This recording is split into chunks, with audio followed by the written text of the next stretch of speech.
Health, Mr. Governor of the Kenya Red Cross, CEO, staff members, ladies and gentlemen, good morning. Is it? Yeah, good morning. I am indeed very grateful to have this opportunity to engage once more with the Kenya Red Cross community.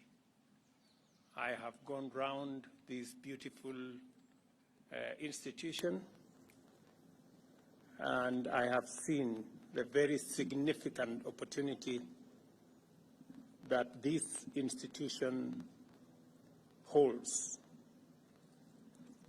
I did make a commitment when I was installed as a patron of this society that my role is going to extend much further than just the title of patron.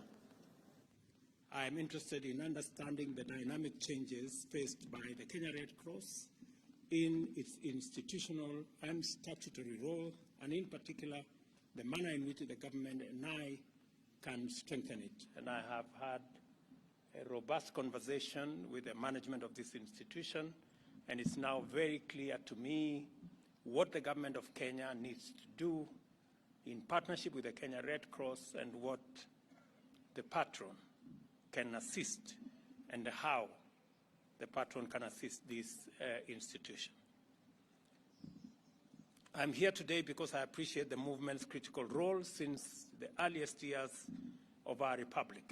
When I got the brief of Kenya Red Cross, I was told that it was established on the December 1965, meaning that I share a birthday with the Kenya with the Kenya Red Cross. And I also share your commitment to effective humanitarian intervention and give my undertaking to support the Kenya Red Cross to be even more effective and supportive of society. The society's humanitarian leadership, especially in disaster risk management, is nothing short of excellent. This has been demonstrated time and time again during various tragedies and crises where human life was in danger or where there was risk of human suffering. On such occasions, the society, through its nationwide network of thousands of volunteers, has risen to the occasion and served as a beacon of hope and an emblem of both relief and recovery. Most recently, during the dreadful season of fear and uncertainty as the COVID-19 pandemic ravaged the world, the Kenya Red Cross mobilized consistently to ensure that much-needed help reached vulnerable people affected by the lockdowns and the disruption of vital supply chains. As a result, many lives were saved. As an auxiliary to government, the Kenya Red Cross has been tremendous and its contribution excellent. The numbers used to evaluate and describe these contributions are quite impressive, but they hardly do justice to the magnitude of your social impact on a national scale. For instance, the Kenya Red Cross has significantly strengthened community health systems by investing in capacity building through the training of 88,000 community health promoters on universal health coverage and the COVID-19. This was done in collaboration with the Ministry of Health and also directly by facilitating community health service delivery through your own 7,049 promoters in 29 counties. And I want to thank you as an organization for what you are doing to complement what the government of Kenya is doing, especially in disaster management and in matters related to health. In 18 counties, the society has supported capacity building to enhance community epidemic preparedness, detection, and response. At the same time, it has mobilized 2 million people to receive cholera vaccine in different parts of our country. To support social protection, the Kenya Red Cross has helped in the provision of cash transfers, and I was briefed this morning about that intervention, of more than 1 billion shillings, enabling vulnerable households affected by drought to meet urgent food and nutritional needs. And again, to commend Kenya Red Cross for being a partner to the government of Kenya when we are managing the whole space of drought. In youth empowerment and livelihood enhancement, the Kenya Red Cross has supported close to 4,500 young people to enroll in vocational training and equipped 1,640 with startup kits to enable them to set up their own enterprises. It is clear from these impressive statistics that in diligently performing its role, the Kenya Red Cross Society has not only complemented the government of Kenya most capably, it has also made a major contribution to the foundations of our resilience as a nation.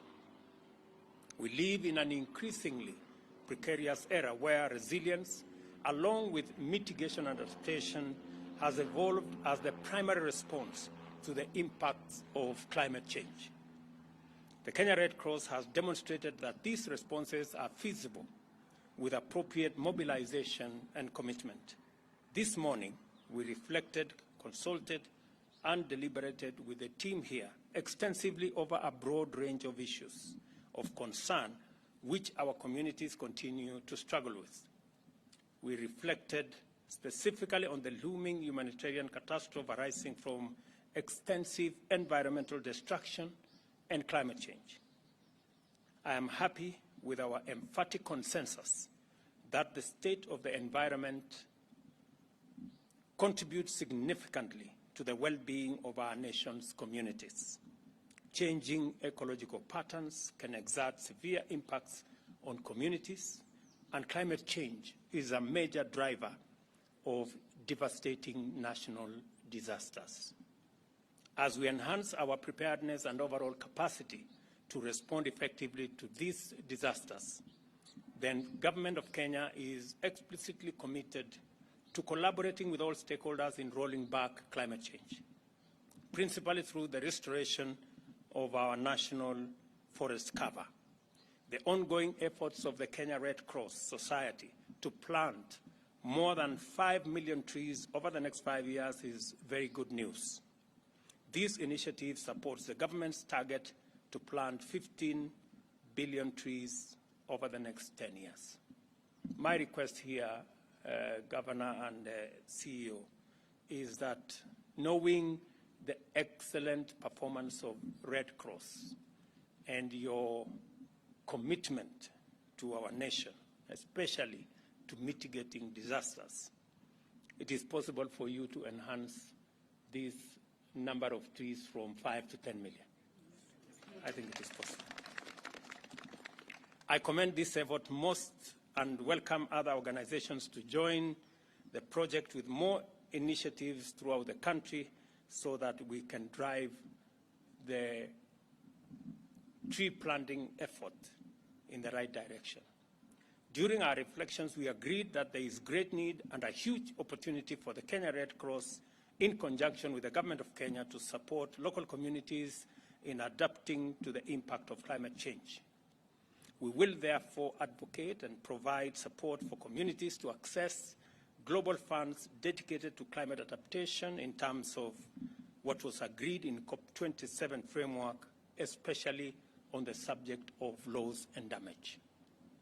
I was particularly impressed that Kenya Red Cross is already aligning its programs and strategy to tap into this new climate funding that will enable us to deal with loss and damage. More than 5.1 million people have been affected by drought, and the Kenya Red Cross continues to perform an admirably responsive and effective service to many Kenyans. Although the rainy season has commenced, many households in the most severely affected areas remain in critical condition. It will take at least a year for these communities to start embarking on the journey to recovery. I hope the society will continue to play its noble role beyond the emergency response phase into post-drought recovery and the building of long-term community resilience. Globally, climate change has increased the frequency and magnitude of extreme climate occurrences. This has placed Kenya on a climate disaster pendulum, which swings between drought and flooding, necessitating a new disaster management framework which focuses on a preventive approach. And I was very happy to listen to Kenya Red Cross make a case for our Kenya Meteorology Department to have additional capacity so that we can be able to predict, we can be able to forecast, and we can be able to prepare in advance for any emergencies that are in the horizon. Such an approach must leverage the progress made in climate science, which has made actionable data more reliable, enabling us to predict, prepare, and respond to disasters much more effectively and way before they actually happen. And Kenya Red Cross has been in the forefront in responding to disasters ahead of many other institutions. The government of Kenya is committed to deploying better and predictable analysis in designing humanitarian response to emergencies. It is highly encouraging that the Kenya Red Cross has invested early warning and early action systems to prepare communities for effective disaster response. These complementary commitments signify our collective readiness for a national multi-agency drought and flood early action protocols, which I have been informed have been taken through simulation sessions. I have committed again to the country, to Kenya Red Cross, that the government of Kenya is going to reconsider the Kenya Risk Management Law that will provide a better framework and will also provide a consistent and legal framework for us to engage in the management of risk and disasters in our country. And we will be forwarding to Parliament in the next 1 month the law so that Parliament can consider and provide a framework for a better prepared nation to engage on matters to do with disasters. I must emphasize that protecting and supporting and mobilizing for the rescue of populations in times of need remain a cardinal principle of the government at all times. This includes providing the necessary resources for humanitarian and development operations, as well as the coordination of external support. To perform this critical function properly, the government of Kenya is committed to linking national development planning with national disaster risk management. In recognition of the need to strengthen the capacity of local institutions, the government of Kenya and the Kenya Red Cross jointly reiterate the call to urgently reconfigure international humanitarian financing mechanisms in favor of national institutions and local capacity, in line with the localization agenda adopted at the World Humanitarian Summit in 2015. I have also committed that as government, we are going to reconsider the decision that was made by the government of Kenya 20 years ago or thereabout, not to provide a budget line for the Kenya Red Cross. And beginning this year, we will reinstate budgetary support by the government of Kenya to the Kenya Red Cross beginning with Kenya shillings 100 million this year. We will continue to work with the Kenya Red Cross to look at their financial position, the many positive things that they are doing, the training of citizens as volunteers, the training of our human capital, especially in the health space, and the many other positive things that they are doing. I am persuaded that the Kenya Red Cross deserves the support of the Kenya government and the support of the Kenyan people.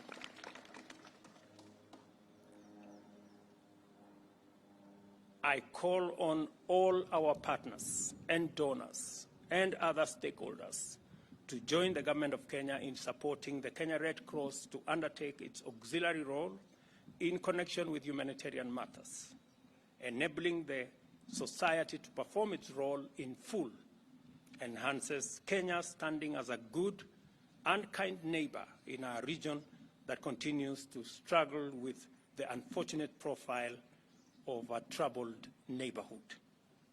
I thank the Kenya Red Cross community in its entirety for the warm reception, and I also want to commit to you that the issues that were raised by the management team here in your, what was that center?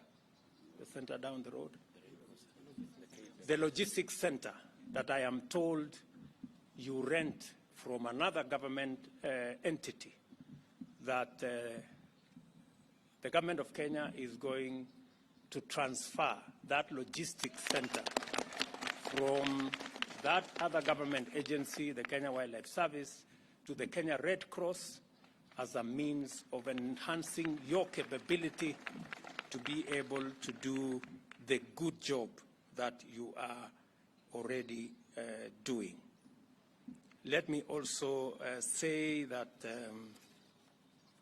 among the issues that was raised by the management is the issues of fees and levies that are charged by government agencies, that again we are going to prepare a law to be presented to Parliament to exempt Kenya Red Cross from government levies and some taxes, so that being a government agency, even though performing auxiliary functions, I think Kenya Red Cross qualifies as a government agency established by law, and therefore they deserve relief for them to be able to perform their functions appropriately. And there are other things that I have agreed with management. I have agreed that I will take them on board and see how we can work out the scenario for the Kenya Red Cross to get the relevant support so that you can continue the good job that you're doing. I saw what you're doing at for the paramedics in training using the institute that you have. I have told the Minister for Health to see how Kenya Red Cross can partner with Kenya Medical Training Centers to expand the courses on paramedics so that we can better respond to emergencies across the country. I also acknowledge the college, the hospitality college in this institution, that you're training some of our best human capital in collaboration with partners from elsewhere, and that we're going to continue to provide the necessary support for this great institution. On behalf of the people of Kenya and their government, I thank you for the selfless service that you continue to perform for our nation.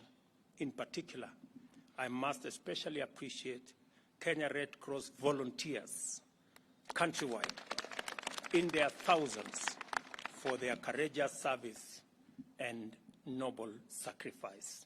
I know that there are hundreds of thousands of Kenyans out there volunteering to work with the Kenya Red Cross so that we can save lives, we can reduce situations that make Kenyans suffer. And I truly, truly appreciate the work of the many volunteers that do this for us as a nation and for humanity in general. So nataka niseme asante sana Mheshimiwa Jalash kwa kutukaribisha katika sehemu yako ya wakilishi hapa bungeni, na vile nimesema serikali ya Kenya itafanya kazi pamoja na shirika la Kenya Red Cross kwa yale majukumu ambayo yanaendesha ya kushughulikia hali za dharura katika taifa letu la Kenya. Wamekuwa ni washirika wetu wa karibu, na nimekubaliana na kamati ambayo inasimamia Kenya Red Cross ya kwamba vile ilivyokuwa pale mbeleni, Kenya Red Cross sasa tutakuwa na sehemu ya budget ya serikali ya Kenya ambayo tutasaidia Kenya Red Cross kila mwaka, vile ilivyokuwa pale mbeleni karibu miaka 20 iliyopita. Na nimeuliza wale ambao wanasimamia Kenya Red Cross wasiwe wajeuri ndio tusilete fujo kati yetu, ili tuweze kutambua ile majukumu na kazi nzuri mnayofanya katika kila sehemu ya Kenya. Tumekubaliana pia na hawa viongozi ya kwamba ardhi ambayo mnatumia kama logistics center, badala ya kulipa rent kila mwaka, sehemu ya hiyo ardhi tutawapatia ili muweze kutumia kuendesha jukumu na kazi nzuri mnayofanya kusaidia wananchi wa taifa letu la Kenya. Na Mheshimiwa Jalash ameniuliza vile vile msaidie, kwa sababu nyinyi ndio mko sehemu hii, vijana wa mitaa ya hapa kwa training, ile pia wawe volunteers na waweze kusaidia hali za dharura zikitokea. So again, thank you very much for welcoming us to this great institution. I am truly happy that I created time to come here and understand better what Kenya Red Cross is doing. And as patron, I have committed that I will go beyond the title patron and do something for this great institution. So asanteni sana, and may the good Lord bless you. Barikiwe sana. Your Excellency, the Red Cross had prepared a gift for you. You can just receive it.